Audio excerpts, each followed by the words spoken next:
Yeah. I love my HBCU. And boy, I love it, love it. I love it, love it. I love my HBCU. And man, I hope my team they won. Yeah. I hope my team they won. Yeah. Man, I hope my team they won. I hope my team they won. Yeah. I tune into the HBCU Sports Lab to see if my team won or lost. If they lost, I'm quiet as a mouse. But if they won, keep tab. I'ma do the dab, yeah. Dr. Cavil, he know what he be talking about. Mike and Charles, they know what they be talking about. They compress the analytic data with your hip hop. If you know them like I know them, they gon' tell you if your team, if they won or lost, and who the ball. So listen to Professor, yes sir, and pay attention, cause he gonna teach a lesson. This is Dr. Cavil. We're inside the HBCU Sports Lab with Mike Washington and Charles Bishop. Mike Washington is back in the lab, in the studios. Mike, how is the world traveler doing today? Yeah, the world traveler is doing great, Doc. Glad to be back in the lab, talk, cuss, and discuss all matters having to do with the diaspora that we know as HBCU sports, with none other than the Doc and my boy CB, looking all Jackson State and stuff. Yeah, I know, right? Yeah, got his little golf cap on. HBCU look like he played a couple rounds this month. Oh man, I'm ready to play this weekend. I done figured out a couple of things with the chipping game. So anytime I can get it close, and then we got the SWAC championships that just happened in Jackson with golf. So I'm feeling good. Looking forward to getting some rounds in this weekend. Good stuff. Well, talking about the sporting diaspora, I have some HBCU sports news here. Well, we have the Texas Southern All Sports Banquet. I'll be attending right after this show to go check that out and celebrate the players of Texas Southern University. And speaking of that, we do have a provost, Texas Southern University, incoming provost. We currently have an acting provost, Dr. Butte Queen, putting in some work at the highest academic level. But we'll bring in one Bowie State University, their current provost there, Dr. Carl Goodman, will come down here and take on the same role for Texas Southern University. And I thought that was intriguing, as we just presented you a couple of days ago, and me last week, to Bowie State students, courtesy on a project we're working on there. So interesting connection. Look forward to working with Dr. Goodman as we continue to get things rolling. With that being said, let me stick with you, Charles. How you doing today? Doing well, Doc. Doing well. Looking forward to talking a little HBCU news, HBCU sports today. Looking forward to this upcoming weekend. We got some big games on the baseball diamonds and on the softball field as well. So looking forward to it. We'll get into it a little bit, maybe the second half of the show or so. We'll get Mike's thoughts on it, and we'll come back and get a little bit more your bounce off of Mike's thoughts, since you gave some great breakdown and analysis of the previous games this past weekend. We'll see if Mike can provide us a little data as we were asking some of the questions that I asked you. We'll let him give his thoughts on that. But with that being said, let me stay with you, Charles. What's on your mind on some HBCU news of the day? Yeah, let's take a look at it. We got some hardware to hand out over there in the SWAC as the golf championships were played at the Refuge in Jackson, Mississippi this past Monday through Wednesday. And Texas Southern's women's golf, they claimed back-to-back titles as they won their second straight conference title, winning the 2023 SWAC championship yesterday. TSU took control of the championship from the opening round as they ended up winning the title by 21 strokes. So this marks the third overall title for the Texas Southern program, the second consecutive title and the first for head coach Willie Schenkel. Coach Willie Schenkel's head pro over there at Sharpstown Golf Course I play quite a bit. So congratulations, Coach Schenkel, for his TSU women winning the SWAC championship this past Wednesday. Good man, old Coach Schenkel, TSU, Texas University alum as well, getting it done, bringing championships. In this case, back-to-back championships as he leads the team this year. Fascinating to see how that goes.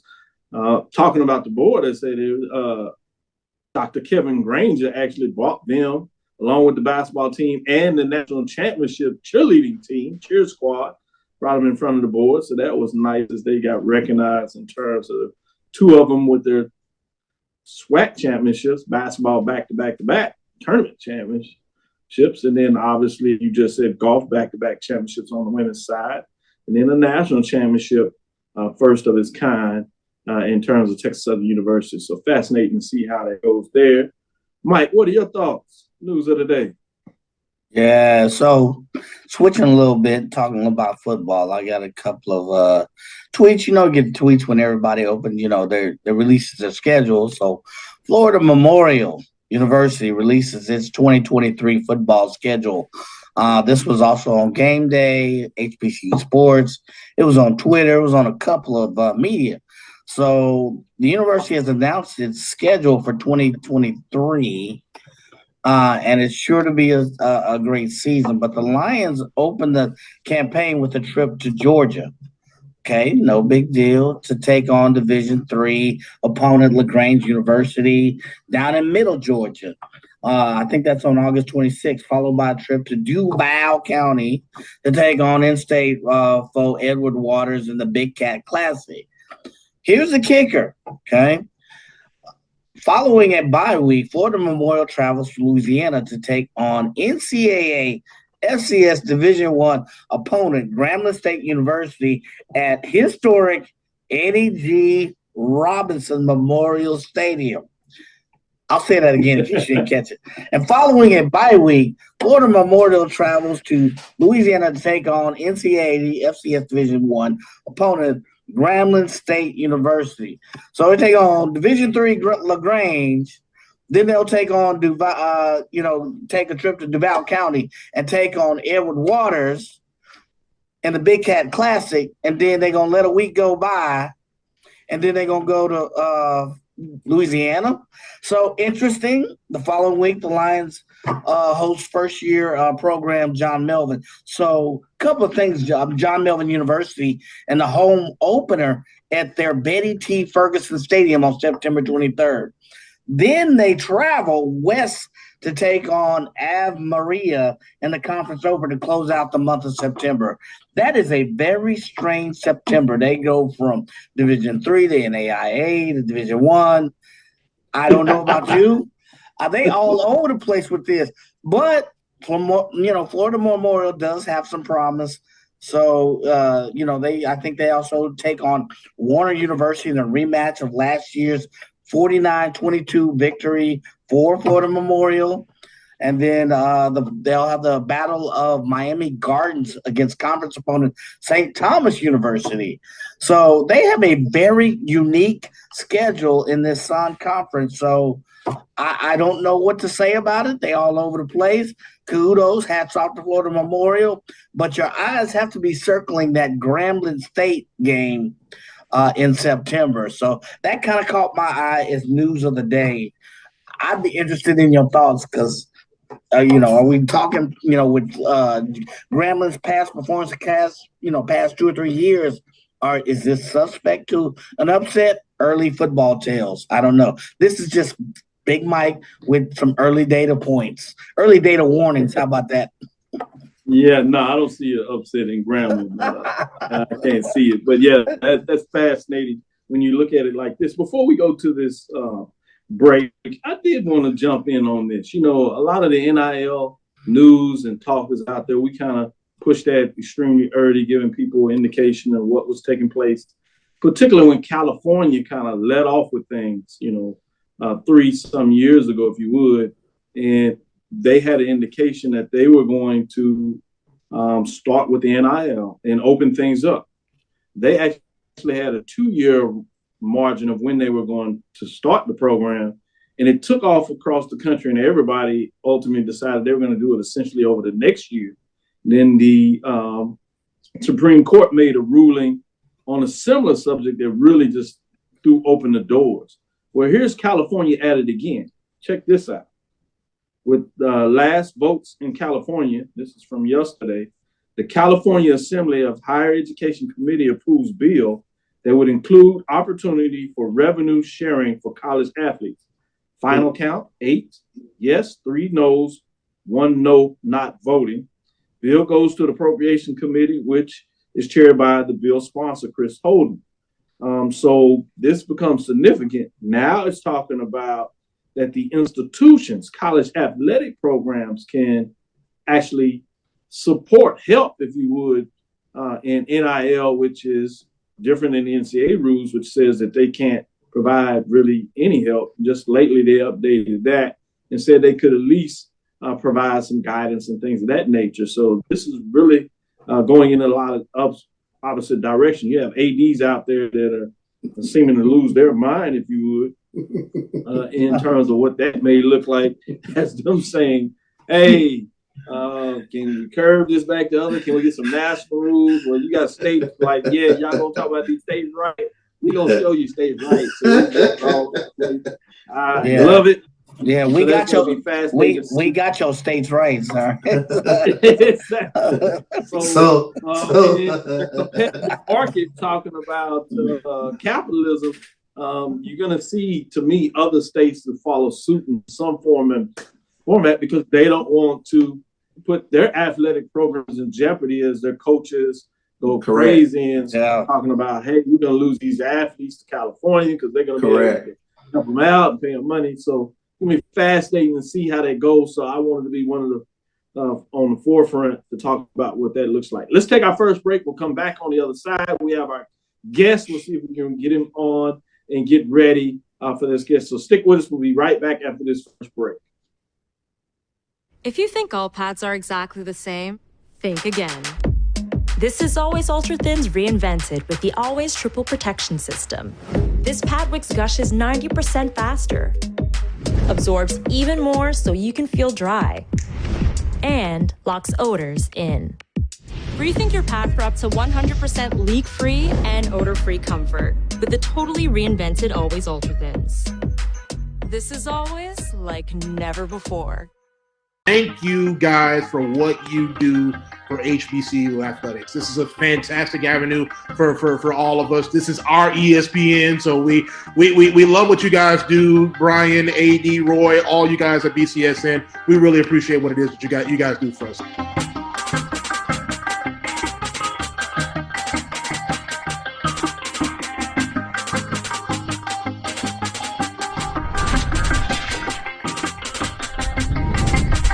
Brian Fulford. AD Drew and I are co-hosts of the BCSN Sports Lab. We talk about all things related to HBCU athletics. From the games, teams, coaches, and fan interest stories, we cover it all. You can find our shows on Facebook at BCSN Sports Lab, YouTube at MyJBN Online, and everywhere you listen to podcasts like Anchor, Spotify, Google, and Apple Podcasts. You can also find the show on the Jericho Broadcast Network's app.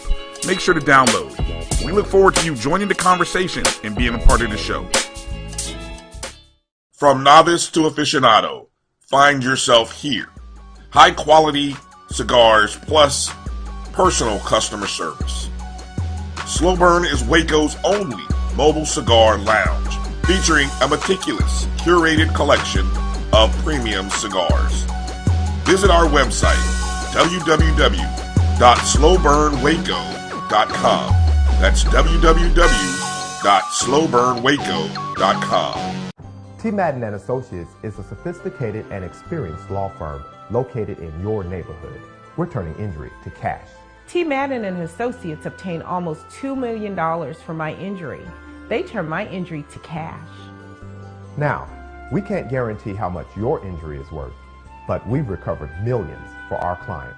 Call T. Madden & Associates at 833-PAID-123. That's 833-PAID-123. Compress the analytic data with your hip hop. If you know them like I know them, they gon' tell you if your team, if they wanna lose, yeah, and who the ball. So listen to Professor, yes sir, and pay attention, cause he gon' teach a lesson.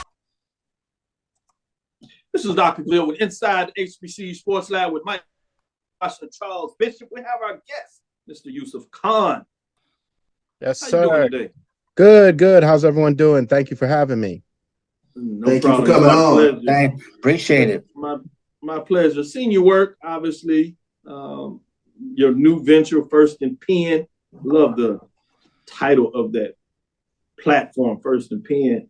Obviously, a playoff of First and 10, first down. Let's go, move the chains. Yes. So we get you to tell a little bit story about that. Obviously, many people may recognize your work coming out in the Shadow League in terms of what you were able to manage and put out there. But we can go back a little bit with your experience as a media executive that people may not realize of how much experience you have in terms of leading the pack, in terms of sales and climbing up the executive ladder at CSTV. Now people recognize it as CBS Sports Network in terms of how that business grew. Interactive One, now Urban One, that people are also familiar with in terms of those names and brands that are out there. And as I said, the Shadow League. But now you're doing some new ventures, new projects, I should say. Obviously, we talked about the First and 10. We'll give you a chance to talk about that. But I really want to shine some light on Get in the Game, which is a special conference venture that is dedicated to HBCUs. But before we get in and cross some of these subjects, tell us a little bit about yourself in terms of where you're from, your interest in sports, and your connection with HBCUs. Sure. Well, again, thank you all for having me on. I've been a fan of your show, seen it long time ago. So I really appreciate it, and I'm grateful to be here. So I'm born and raised New York City kid, educated, New York City, the Bronx, went to Trinity College. And when I graduated, I actually got into banking for the first 6 years of my career and kind of came to a conclusion like banking wasn't it for me. I rose up the ladder. I did pretty well, but I realized, you know what? I want something else. And I happened to be working at the Madison Square Garden branch in New York City where the Knicks and the Liberty were playing at the time. And I met a couple of folks there. They said, why don't you come and try, game night marketing? It was my first experience in sports. And from there, I started taking classes at NYU in a sports marketing certificate program. Remember, back then, they didn't have management programs like we have now. And during that program, I met someone at ESPN who told me we have entry-level positions if you want to join. And I had already been out 6 years. I was a year away from my VP, and they told me you can be an entry-level. And I said, if I want to start all over. But I said, if this is what I have to do to get in the industry, I'm willing to do it. So I ended up doing it, worked there for 5.5 years on many different things, including auto racing, X Games. I was their senior planner, created actually ESPN's first show merging urban culture and sports together. It was called the ESPN Block Party. Block Party. I remember that. Yeah. So that was my show with my coworker at the time, Teresa Moore. We created it. We were the first ones to put a barbershop on national cable television as well. Before the movie, before LeBron, we did that first back in 2003. And then from there, I found my niche in startups. So I went to College Sports Television. I became the leading sales rep from College Sports Television over my next 15 years in startups. And then at the Shadow League, I ran the Shadow League for 6.5 years.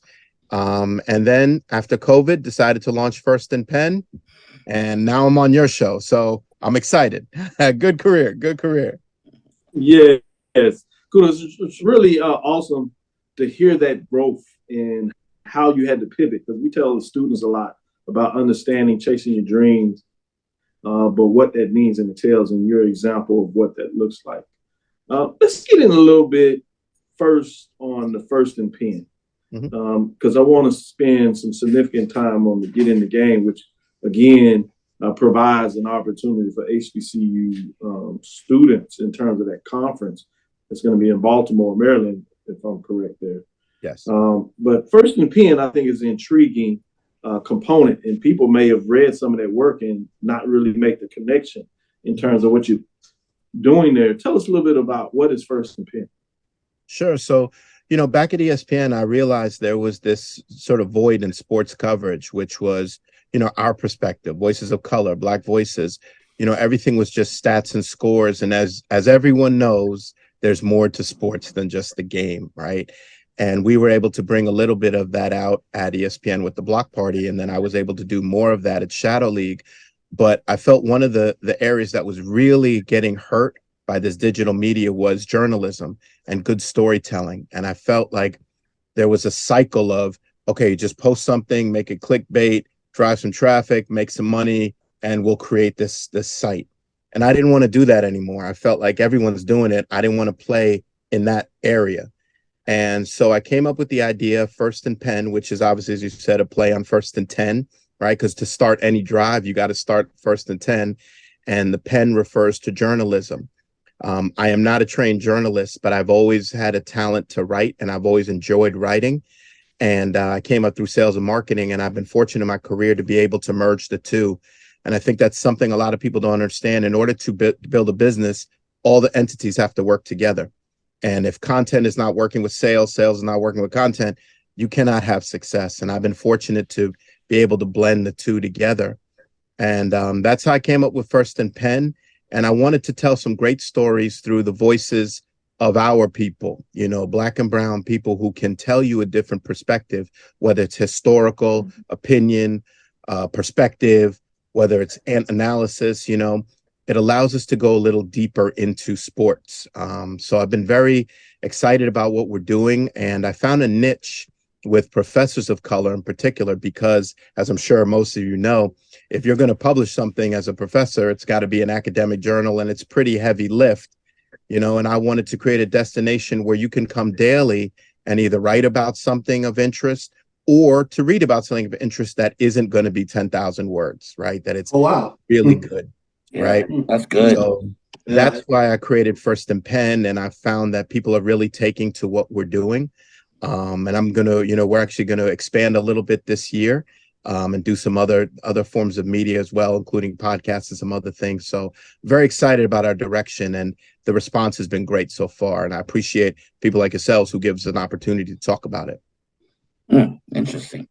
Absolutely. As I promised, we will get in the game and the conference there, which I'm really excited about. But I wanted to give Charles a chance to follow up with a question or two. Well, I really applaud you for starting this venture. I was thinking about myself, especially in regards to getting the game, because I know when I was coming out of school, I was looking for any avenue to pursue to go down the sports path. And when I would go to the co-op placement office, you know, they had the traditional, you know, sort of mediums, if you will, to try to interview various sports teams and things that who just weren't coming to HBCUs. I found at the time, so I'm very appreciative of this. And your story, I'm curious when you talked about going up the corporate ladder, if you will, and then taking an entry level position with ESPN. That's fascinating to me. Where did it kind of come together where you knew that this was kind of the pathway that you wanted to go? You know, when I first got there and I got my first paycheck from ESPN, I was like, whoa, maybe I made a mistake, you know, because that was a 50% pay cut too. And I was like, whoa, okay, maybe. But I tell you, when what was I doing? Yeah, I really questioned that. That was, my bank account was like, hey, wait a minute, right? But I tell you, when I started learning the business and getting involved with how media is bought, how media is sold, people don't have that understanding, and it creates a lot of false narratives and misconceptions. And what I'm grateful for is when I was at ESPN, and this is a true story, they quizzed us once a month on media math. So we had to learn media math and then prove that we learned it once a month. And we became a top-notch sales planning team. I worked on the television sales planning side. And from there, I learned the business of television. I learned how ratings work. I learned how programming and sales work together. I learned how different entities, NCAA, NFL, auto racing, all of these entities come together. And where it really came together for me was in 2002, we acquired the NBA. NBC had given it up. They had finished their last broadcast. So we secured it along with Turner. I think it was a 6-year, $2.4 billion deal. And I was part of the group that had to present it to the total sales team. There were 4 of us. And I learned about the ins and outs of the sports media game and sports rights. Wow. That, Charles, is where everything kind of clicked for me. And I was like, you know, if you can understand how these discussions work and how the money works, you're able to build media companies with so much more ease because you understand how to make money. how to price things effectively.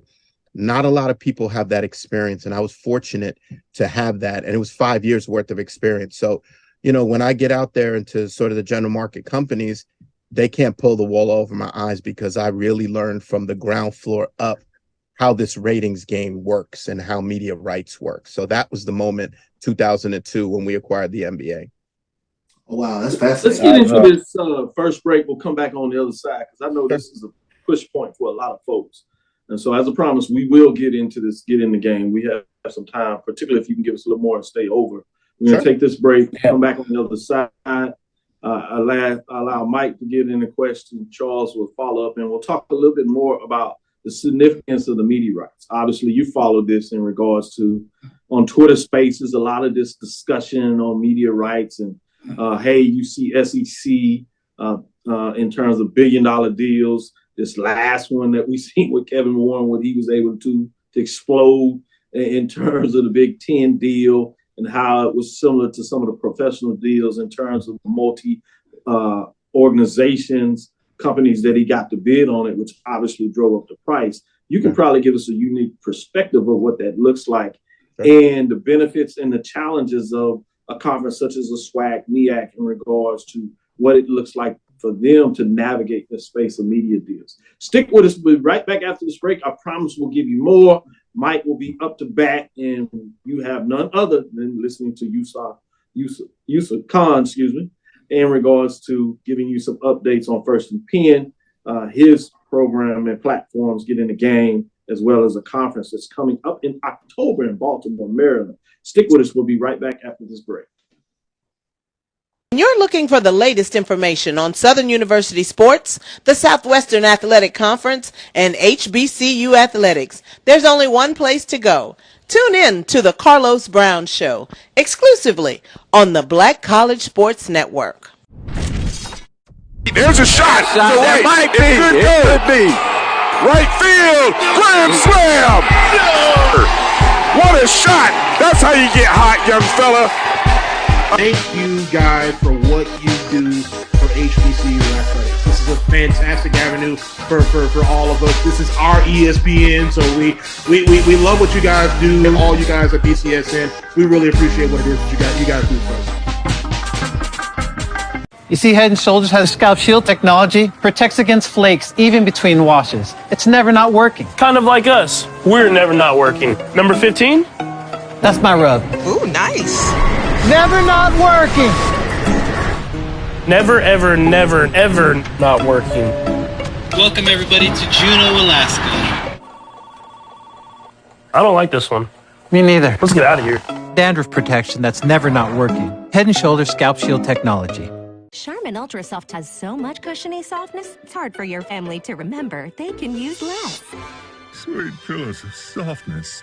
This is soft. Holy Charmin. Oh, excuse me. Roll it back, everybody. Sorry. Charmin Ultra Soft is so cushiony soft, you'll want more. But it's so absorbent, you can use less. So it's always worth it. Now, what did we learn about using less? You gotta roll it back, everybody. We all go. Why not enjoy the go with Charmin? For 200 years, Montgomery, Alabama has been making history by people who had the courage to stand up for change. Today, this riverfront city has been reborn, embracing the past and looking forward to the future. From the National Memorial for Peace and Justice to the stage of the Alabama Shakespeare Festival, this is where history was and is made. We are proud to call Montgomery home, and together, we can be the change. Press the analytic data with your hip-hop. If you know them like I know them, they gon' tell you if your team, if they want a lot, and who the ball. So listen to Professor, yes sir, and pay attention, cause he gon' teach a lesson. This is Dr. Cavil with Inside the HBCU Sports Lab with Mike Washington, Charles Bishop. We left off with our interview with Mr. Yussuf Khan, giving you some updates and information of how he learned the backside of the media game and the business. I know I have a question, but I'm gonna be nice and share the mic as I should with Brother Mike, as he's kind of joined us. He's been out on assignment, so sometimes I have to turn off his mic, Brother Khan. But we're gonna let him see if he can play with nice with everybody. Go ahead. Yeah, brother Khan, don't listen. I've known him for 30 years. I brought you in. I can take you He's now. also a birthday boy, so he's feeling himself in the birthday boy. Yeah. I celebrated 22 years in Alpha. So it's because of him that I had to deal with flashbacks. So you know how that is. So my question is fairly simple. I think you started going into it. I was, looking at getting the game. I know you're going to get into that. You talk about the complexity of sports business, and you said most people don't truly understand, kind of the complexity of the business of sports. Can you give us your 2 or 3, based on your experience, cardinal rules that you picked up and say, don't do this, especially for people of color, or where it pertains to African American sports conferences? What have you learned with respect to the sports business, so that you can go and say, hey, you may not want to go down the street. You may want to try this. You may want to try that. The first thing is that not a lot of people take the time to understand how the business really works. And that is a killer off the bat, because what happens is I've had so many people come up to us from ESPN days, college sports days, and they will pitch us on these great ideas. And I'll give you an HBCU example. Okay. They pitched us on Battle of the Bands. They pitched us on some of the classics that were going on at the time. The problem was this: when you looked at the ratings of these games, it's not about was the game important or not. That's not what it boils down to. It boils down to, were people watching it? And at that time, you're talking about 2003 to 2007, people weren't watching it. And it's not a disrespect to HBCUs, not at all. The problem was that, one, nobody knew where to watch it, unless you were in that local market. So if you're in Mississippi, you know where Jackson State games are. But if you're not, you don't know when and where they're on TV, So that was one of the challenges is the programming side of it, and then how it translates to ratings. You cannot just say, we've got a great game with, Jackson, and we've got a great game. We're going to be playing whoever it is. I don't even care what team it is. Texas Southern, right? Might be the top game of the year. Problem is, if nobody's watching it, it won't be back next year. It won't. And so that was a challenge, for us at College Sports Television, because we actually did air. This was an interesting story. We aired Grambling at University of Arkansas Pine Bluff. And it was an interesting game because I got a call from a friend of mine who was in the record business. And she said, listen, I've got them Franchise Boys. You guys remember them Franchise Boys? I do remember. Oh, yeah. It's kind of a funny story, but it's a true story. She said, they're going to be in Arkansas. Do you have a game or anything? I said, yeah, actually, we bought the broadcast rights or production rights to this Scrambling Pine Bluff game. So I said, let me connect you with maybe the band director. Maybe you guys can do something at halftime. Maybe there's something cool, right? And they ended up doing the deal. And it actually was a huge hit. They showed up. Place went crazy. The band performed. It was incredible. The problem was, when we were trying to orchestrate that deal, the people at Pine Bluff didn't understand what type of rights we own. We own the rights to produce that game. We paid Pine Bluff, I think it was like 30, 40, 50,000, whatever it was, to air that game. And they didn't understand that because we owned it, we could do whatever we wanted with it. We could air it on tape delay. We ended up airing it live, but we could sell the repeats, etc. They didn't understand it. And it led to a lot of confusion. And this is why I mean that, or what I was saying about, if you don't understand how media works, you will lose out every single time. Absolutely. I don't care if it's the Bayou Classic. I don't care if it's the SWAC MEAC. I don't care what it is. If you don't understand the ratings game, if you don't understand the importance of generating ratings, it doesn't matter. They won't put the game on. They just won't. We see it right now with women's sports, right? Because women's sports is blowing up right now. Why? Because it's on air and people are watching it. Same thing with HBCU sports. If you put it on at the right time, you let people know, you put the resources behind it, you'll have a much better opportunity of winning. And we saw that this year with the Celebration Bowl. We saw a great game, right? Now, what does that mean for next year? Now, obviously, Deanna's not there. We understand that. However, the ratings are going to count for next year, because that's how they sell the game. They say, what is the rating this year? Do we expect it to go up or down? And then we will charge advertising rates based upon that. And if you don't understand that, you'll be fighting a losing battle. Wow. I hope I answered that question. No, that's exactly what I was going. The lessons learned. It leads me to another question. Go ahead, Charles. Well, I wanted to ask this question. Just from a fan standpoint, you said you mentioned, my grandfather used to say all the time, people don't lie about what they like. Is there, especially with regards to HBCU sports, is there a way? You mentioned the resources. Is there a way to promote it to where it becomes fashionable, or it becomes the thing to do to watch HBCU athletics? I think, first of all, you got to look at the product, right? And the product is the actual game, okay? If you're talking about on-site experience, that's one thing. You're going to get the people there on site. That is not even a question. I don't care where it is. You're going to get the people there on site. But does that translate to a television experience? It does not. It doesn't. Right. So what do you have to do? You have to improve the product of the game, which means you got to get good players. You got to get good games. Over the last, I would say 5-6 years, we see a pipeline develop, and it's strengthened, of players going to HBCUs, or at least considering HBCUs for their athletic experience. And that was a void that we saw from probably late 1999 through 2008, maybe 2010, where there was this void where athletes just weren't coming out anymore out of there, and if they were coming out, they weren't elite like they used to be.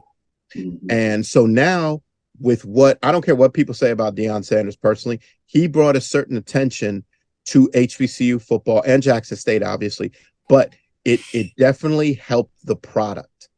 And people can get very personal about it, and I get it. I understand it, but it doesn't matter. If you're going to go to ESPN and say, listen, we're going to air this game, we want you to pay us $200,000 for it, you better be able to show ESPN why it's worth $200,000. You can't just go in and say, well, it's HBCU football. They don't care about that. Right. Why? Because I just signed a 10-year, $3 billion deal for SEC football exclusively. So I don't really need HBCU football. So if you want me to need it, you got to show me why. And that's just speaking honestly from a money perspective, right? They're not going to invest $3 billion over 10 years with the SEC and then push it back for an HBCU football that does 25% of the rating. They're not going to make money on that. Yeah. So that's why I say the product has to be good. And fortunately, I think the product has improved, and it has gotten good. And it also is, how many players are going to the league, right? So when you see more players going to the league, that automatically filters back to the current student athletes at HBCU institutions, because they say, oh, Darius Leonard came out of South Carolina State. Oh, I'm going to consider going there because he's an all-pro. Right. And now he can promote back to the school, back to the conference, because he's in the NFL. He's got a great platform. So that is the way it's going to work. It's not going to be put us on air. It's got to be, you got to show me why. And, that's just the reality of television. So if we are better educated about how to position HBCU athletics, not just football, but athletics, you are in a much better position to reap the benefits of those rewards. Great stuff, as Mike says all the time. The data points, a lot of what you're talking about, I always tell folks, is understanding the math behind this, understanding the science of the business of sports. When we say it, we mean that. Perfect segue to talk about get in the game, careers and internships in sports business for HBC students and of color. What is get in the game? So about a year and a half ago, some of my friends who run a company, sports analytics data company, SBRnet, they approached me about doing a content partnership. So we signed that, and it's working well. And we're both educators, right? We're all teach as well. I teach at a couple of universities in sports management. And we said, we've noticed that students don't really have a true understanding about what sports is, right? They think that just because I worked at ESPN, I was hanging out with Stuart Scott all day, right? That's not what I did, right? That is far from what I did. Right. So we came to this realization that they don't understand the industry. They don't understand the pathways. They don't even understand how to get in the game. So that's how we came up with the idea, is that in order to get in the game, you got to understand how to get in the game. So what we wanted to do was create a educational sports conference, not just your traditional, hey, listen to these 3 panelists and they'll tell you about their careers. Anyone can do that. And it's fine. I have no problem with that, because we'll be doing a little bit of that.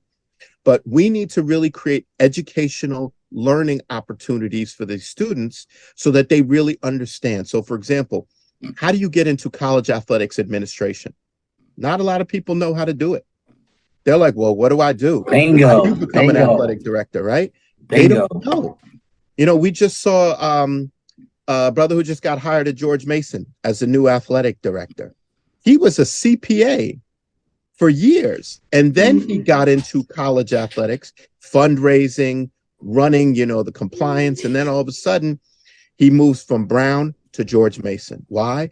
It's his skills that he developed that put him on a career pathway.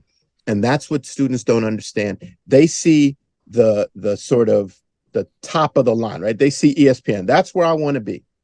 Okay, well, what do you want to do at ESPN? I don't know. What do you mean you don't know? I don't know. I just want to work for ESPN. You failed right there. Okay. Mm-hmm. Do you want to be in finance? Do you want to be in production? Do you want to be in programming, sales, marketing, PR, administration? What do you want to do? And that's what students don't understand. Now, part of it is our responsibility to teach them. So when I teach my classes, I tell them, what is it you want to do? Tell me. And now I'm going to teach you how to get into those industries and develop the skills that you need to get in those industries. Because you know what? It has changed from when I entered in 1999 to today, 24 years later. It is completely different. But the skill sets are still essential to develop. So get in the game is our opportunity to give them education and informational opportunities. And also we will have people on site interviewing them for internships. So this is a career opportunity as well. That's what we're really excited about, and why we're really reaching out to all the HBCU community to say, listen, I don't care if you're in Mississippi, you're in Virginia, you're in DC, here's an opportunity. If you want an opportunity, come in, talk to us, and let's see, maybe we can help you financially to get up there. So that's what getting the game is all about. Wow. Awesome. So you talk about what it's about.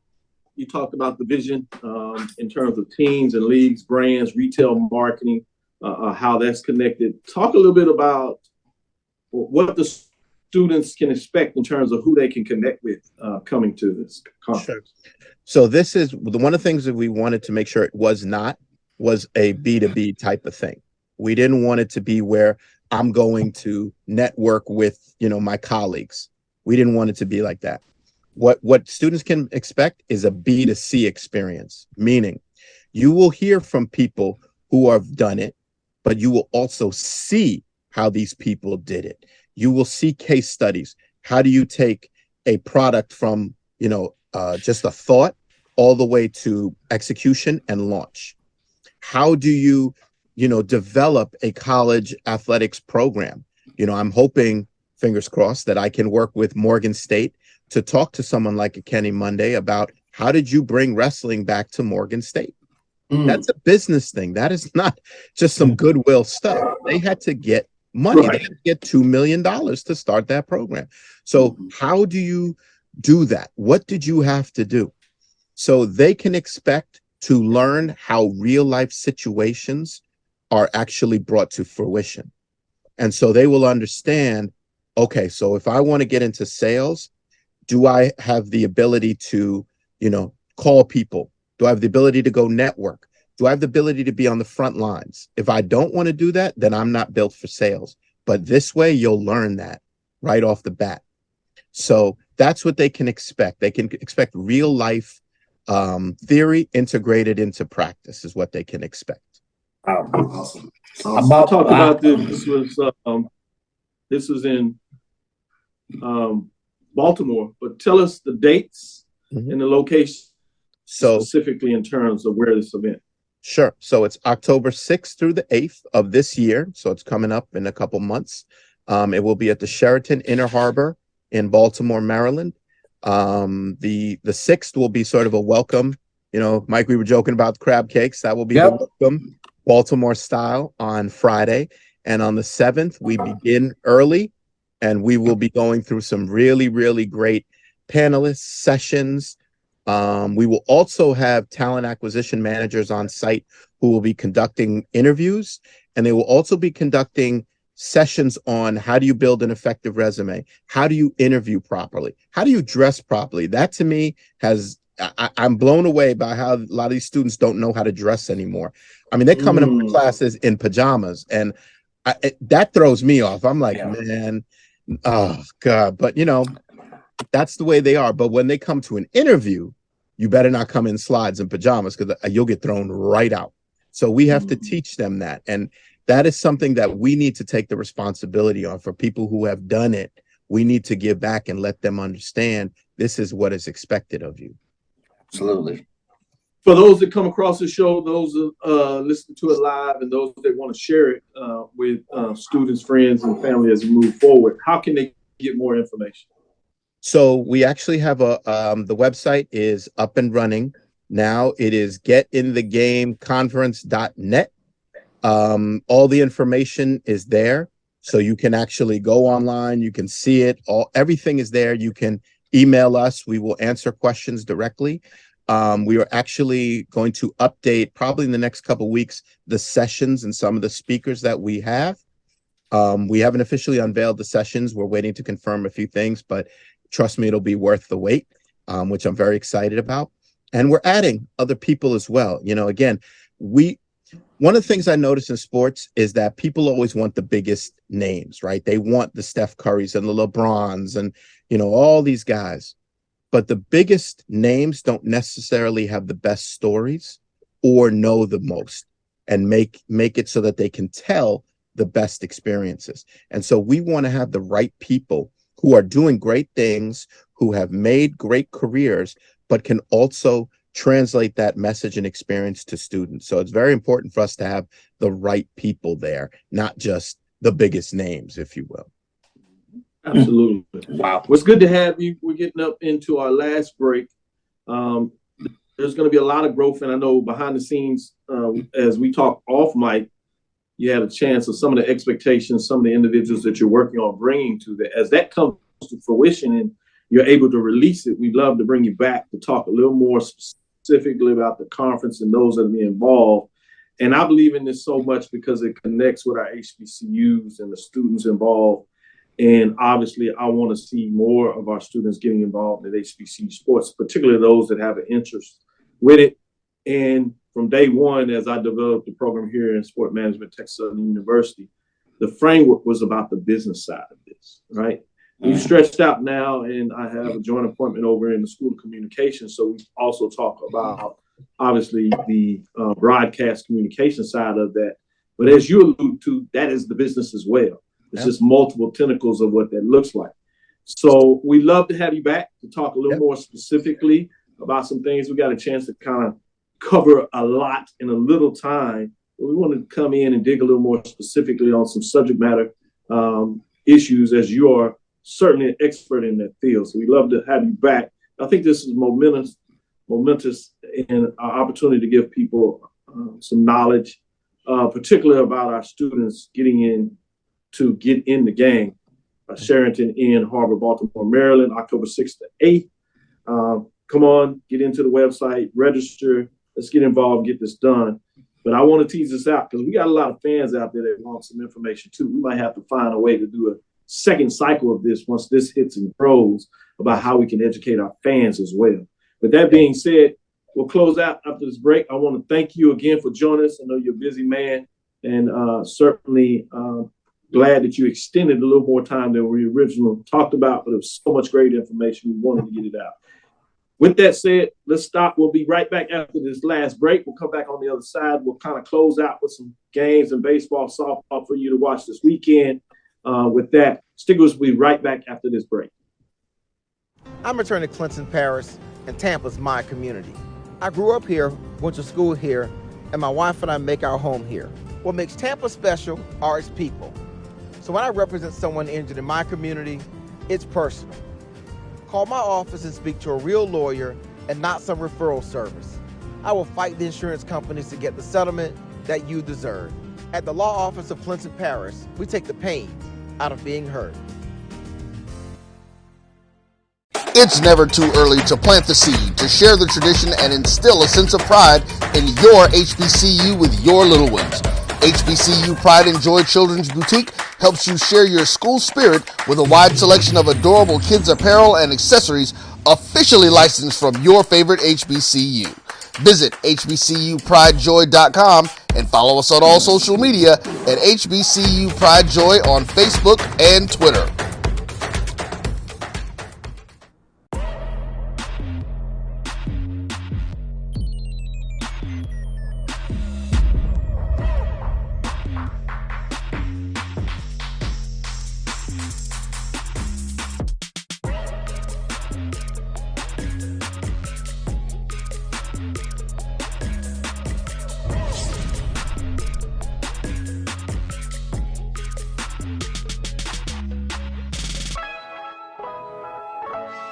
If you think all pads are exactly the same, think again. This is Always Ultra Thins reinvented with the Always Triple Protection System. This pad wicks gushes 90% faster, absorbs even more so you can feel dry, and locks odors in. Rethink your pad for up to 100% leak-free and odor-free comfort with the totally reinvented Always Ultra Thins.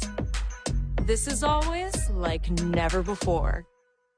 Press the analytic data with your hip hop. If you know them like I know them, they gon' tell you if your team, if they wanna lose, and who the ball. So listen to Professor, yes sir, and pay attention, cause he gon' teach a lesson. This is Dr. Bill with Inside the HBCU Sports Lab. For all the lab listeners out there that jumped in, I hope you enjoyed that. Obviously, as we get in the summer, you'll get more of that as we bring in different perspectives in the backside, executives, obviously research and journalists. So we're going to give you an update in terms of your sporting needs, but we also, as we said at the beginning, we talk about the businesses. So we're going to make sure you get that information of what that really looks like to understand the business of sport. And obviously all those students that are interested in connect, getting involved, get in the game, if that's what you want to do. I love the title of that in regards to what's going on there. Texas Southern University, BS in Sport Management, MS in Sports Studies, Sports Leadership, and the only HBCU out there with a concentration in sports studies in terms of what that looks like. So fascinating to get that moving and get that going in terms of what that looks like. With that being said, and I should say concentration at the doctoral level in sports education. Mike, I want to get with you. Charles teased out a little bit, talked about some of the baseball going on. Obviously, we have key matchups this weekend. I want to get your thoughts in terms of, some of the outcomes from last weekend. Obviously, a lot of that was rained out. You saw Texas Southern taking it to Southern 11-1 before the rain kicked out everything there. Prairie View took advantage in terms of their game against Pine Bluff. They were able to get 3 games, and they won them all, so they swept that series. So there's 6 games they have won alone against Pine Bluff. That puts them in the race right there. Obviously, Grambling continues to do their thing as they had a game rained out themselves, but they got a couple in and got the wins there. With that being said, any thoughts in terms of what you see in the conference race as we get into next week? Yeah, a couple of questions that come up to mind. Data points that need, I guess questions that lead to data points. You mentioned that Texas Southern win against Southern. Before that, I think we had talked about that was going to be a key matchup. Some of us felt that Texas Southern would have the edge. Some of us felt, maybe it's this Southern's chance. That game, what it was, 11-1. Texas Southern made a statement. The third thing, the other thing is Prairie View A&M has a 1-game loss. You could blame it on the rain or whatever. They're 10-4. How do they stack up against Grambling 11-13? But the bigger question I have is Bethune is 11-2. Is Bethune's 11-2 better than Grambling's 11-3 and Prairie View's 10-4? If you look at the rankings for Black College Nines, all of us are voting.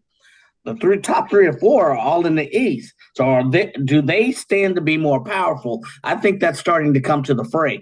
Also, you're starting to see this point in the season where pitching and depth of pitching in particular are really starting to take hold in some games. There's that data point that I was looking for. Yeah. So I knew Charles was gonna chime in there. Yeah. If you look at Alabama State at the beginning of the season, they were like number 5, 6. They slowly creep up. It's slowly creeping up. Look at their team ERA for those earned run average, average number of runs allowed over a running 9-month line inning period of time. That's a telltale sign of how deep you're starting to see where the real wheat is coming to the top and the chaff is falling out. So that's what's coming out. And I could talk forever about this, but the data points are starting to reveal themselves. Is the East truly the best? It's starting to show that way, so we'll see. Yes. Great stuff. Great analysis as we turn the page. I'm going to come to both of you on this, and I know, Charles, you teased this out a little bit, but I'm going to get Mike's thoughts, and then you just, to follow up in terms of chiming in as well. With that being said, obviously, to me, the matchup this week in the West is Grambling going down to Southern. Sits in the 4th spot, 7-5. But they haven't played as many as everybody, including just a game above them is Texas Southern with the win there. Obviously, they split on the season 2-2 since the last 2 games weren't being played because Southern took 2 out of 3 in Houston. And then at the top of the West, you have Grambling and Prairie View, as you talked about, 10-4, 11-3 Grambling up there at the top. But you have that Grambling Southern matchup. It's in Baton Rouge. Can they get the games in is the first thing. It looks like better weather coming in this weekend as things start to brighten up on Friday. So that should be fascinating to see. But then in the East, you have that huge matchup with Bethune-Cookman traveling to Montgomery for Alabama State. The 2 teams essentially at the top. FAMU, obviously not to lead them out because they're tied with Alabama State at 12-3, sitting right there in the spot. So 3 teams are going to fight it out, it seems, to the end in terms of what it looks like in the East. So those are fascinating matchups. Mike, your thoughts in terms of those 2 games, Grambling Southern, Bethune-Cookman, and Alabama State? First of all, let me talk about Bethune and Alabama State. That is going to be a huge matchup. Yes, sir. I can't express how huge that's going to be. You look at all of the stats, the data points. You look at Alabama State. They got a team batting average 318. You got Jackson State down at 304. But then you look at pitching. Who's got the top pitching staff? Well, guess what? 3 guesses. Oh, no, 1. It's Alabama State. So you got top batting going again. I mean, seriously, it is you got Alabama State sitting at the top in a couple of categories. And Bethune is sitting right there. So that's going to really give you a telltale early indicator of who's moving the chips at this point in the season. And then Grambling against Southern, that's going to also give you, because I think you could call their series up to date. What you could call it even, let's say an even 500, right? If you look at how many who's won, who's lost. But Grambling sitting at the top in terms of, where they stand in all the statistics. Can they overcome this Southern team who seems to be up and down at times of the year? So I think that'll tell. That's a great matchup, but my eye is on that Alabama State game for sure. Shout out to Alabama State softball as they got a win over Georgia Tech the other day. Obviously, Prairie View is playing some good baseball. They did lose the 1 game to Grambling, but they're rolling in terms of the West. So shout out to the women there. Let me go to you, Charles, to kind of close things out. You heard what Mike said on these 2 matchups. Obviously, you put it out there very early on Tuesday. Any change of thoughts, anything that you added since Tuesday that you're looking for in terms of this weekend with these key baseball matchups coming across the dirt this weekend in terms of Friday, Saturday, and Sunday? Yeah, in addition to those big games with Alabama State, Bethune-Cookman, and Southern Grambling, I'm looking at the beneficiaries who are sitting right underneath Alabama State in the East. Good point. FAMU needs to sweep Mississippi Valley this weekend And then if you take Southern and Prairie View, you want Southern to take a little chunk out of Grambling High this weekend so that you can kind of maneuver in the standings. So, you got to kind of keep an eye on what's going on in Baton Rouge because you get an opportunity if you take care of business. Texas Southern has to take care of business in terms of a 3-game sweep against Arkansas Pine Bluff. Same thing with Prairie View and Alcorn. Quick question. We talked about in the earlier show, you talk about FAMU. They should take care of business. How should they take care of business? We talked about how, maybe Mississippi Valley, they get 1 or 2 games because you don't have the pitching staff. So what does that also say about FAMU? If they don't take care of business against a team statistically and historically that they should be, what does that say about them? We've seen Valley. Yeah, that's the type of game that you don't want to take just 2 out of 3. You want to sweep. Yeah. We've seen Mississippi Valley surprise a couple times this past season. We've seen them take 1 from Jackson State. We've seen them take a 1 from Alabama State. So it's very interesting. This in the valley of the past 2-3 years. This is a very competitive ball club. So you're going to have to come in ready to go Friday night because they're going to come at you. And they really, when they get on base, they take off. They have a lot of team speed. They're a really dangerous team if they can get on base. Same thing with Alcorn. I don't know if they're quite as talented as Valley, but they've shown they've been able to get a couple of wins. Obviously, they got the win against Grambling, got the win against Southern. So that's another one where you say Prairie View, if you want to take advantage of what happens between Grambling and Southern potentially, you got to take care of your business and get that sweep. So it's going to be interesting, those teams fighting at the top, getting it done, those 2 matchups, but the teams just below them playing teams at the bottom, can they really take advantage of that opportunity to bring out the brooms and get the sweep versus just getting 2 out of 3, certainly not losing the series in any fashion. That'll do it for us today. Got a chance to get in some news at the beginning, get some updates in terms of the key baseball matchups, sneak in a little bit of softball in terms of those matchups because it's rivalry week for softball. You have Jackson and Mississippi Valley State. You have Texas Southern and Prairie View. You have Bethune-Cookman and FAMU, Alabama A&M and Alabama State. So Grambling and Southern. So interesting on the softball team, you have those rivalries. What do you want to sneak in here, Charles? Well, I wanted to send a shout out to the University of Arkansas Pine Bluff. This is their first golf SWAC championship. I didn't get a chance to mention that at the beginning of the show, but definitely wanted to Roger Titan and his group getting their first golf SWAC championship. So kudos to the UAPB golf team. Good job. No, you had to get that golf in there. They be mad at you, but you did your job. I see you got your golf cap. You can't do that and not get in the men as we share love to the women as they finished off on that Tuesday, obviously. Credit to Arkansas Pine Bluff, the Golden Lions, get it done on the men's side. Thank you for listening to Inside the HBCU Sports Lab. Make sure you share our podcast with your friends and colleagues. I am Dr. Kenyatta Cavil, the Dean of HBCU Sports, coming from inside the lab in the College of HBCU Sports with Mike Washington, Charles Bishop. Hope you enjoyed our interview with Mr. Yussuf in regards to first in pen as well as get in the game. Hope you enjoyed that interview. Again, we want to thank you for listening to Dr. Bill's Inside the HBCU Sports Lab with Mike Washington and Charles Bishop. We look forward to next week as we discuss the latest in the lab. Follow me, Dr. Kenyatta Cavil, on Twitter, Facebook, and Instagram. Inside the HBCU Sports Lab 1 on Twitter. Facebook and YouTube is Inside the HBCU Sports Lab. Obviously moving back and forth. And again, that is Mr. Yussuf Khan in terms of our interview we had earlier. We'll see if we can get him back to stir it up a little bit and get in more information about the different concepts that I know a lot of our viewers want to know and our fans. Dream big. Continue to move forward. We will talk with you soon. Charles? Of course. Mike? Lecture. Dismissed. Shout out to Brian Fulford. Make sure you check out his show Sunday night as they get it to you. Brian and AD, O&G Strike Zone, as they give you all the insight of the orange and green. That is FAMU. Obviously, Carlos Brown on Saturdays as he gives you insight on Southern. And then 1876 Sports and Culture as they close out their season in terms of what they do for Prairie View. With that being said, again, dismiss. Have a great one. Go out and watch some baseball, softball. B. Ryan, thank you for not giving that ridiculous rattler sound. Thank you.